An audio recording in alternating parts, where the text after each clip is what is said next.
There are three branches of Pakistan's armed forces: the Army, the Navy, and the Air Force. Effectively, the Pakistani military machine is the sixth largest in the world. The Army is the largest branch, with an estimated 550,000 active troops. The Army is a land-based operations force, though it has aviation and amphibious assets as well. The Army is tightly organized into large formations called corps. There are 9 corps of the Pakistan Army, with each corps led by a 3-star Lieutenant General. Also having corps status is the Strategic Force Command, which controls the country's nuclear arsenal.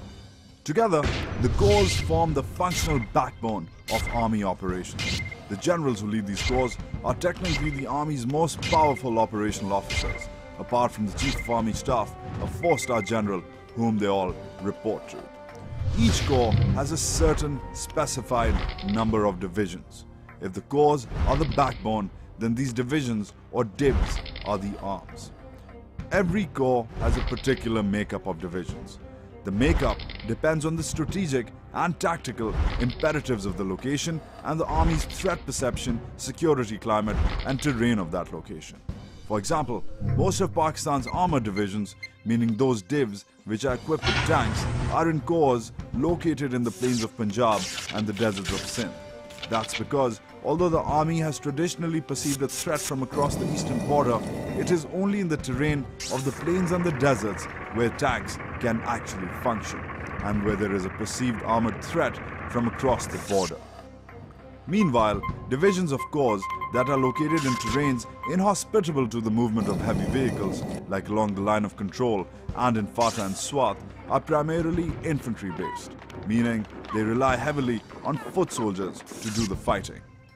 Considering that the Army depends on a hierarchical superstructure because of its size and broad operational scope, the chain of command is the focal point of all Army activity. Corps are led by Lieutenant Generals, divisions by Major Generals, also called 2-stars or GOCs, short for General Officer Commanding.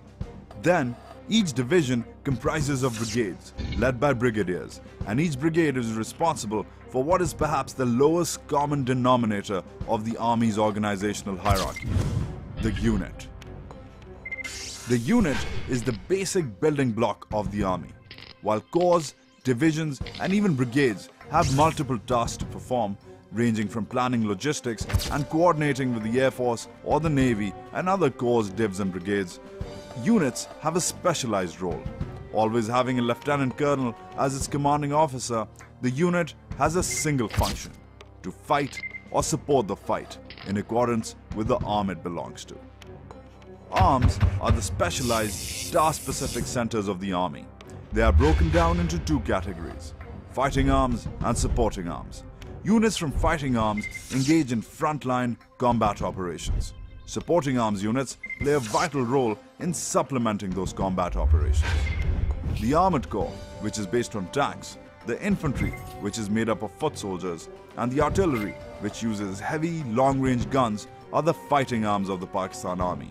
Supporting arms consist of the engineers, who help lay bridges and mines, the signals, who are in charge of all communications, the ordnance, which handles the arsenal, electrical and mechanical engineering, who are responsible for repairing all vehicles, Army aviation, which provides air support, air defense, which provides protection from enemy air assaults, supply and transport, which is responsible for logistically aiding frontline operations, and the Army Medical Corps, which runs field ambulances as well as hospitals during wartime and peace. Effectively, the operational structure of the Army is like a pyramid. Units, whether from fighting or supporting arms, form the base. They report to brigades, which report to divisions, which report to corps.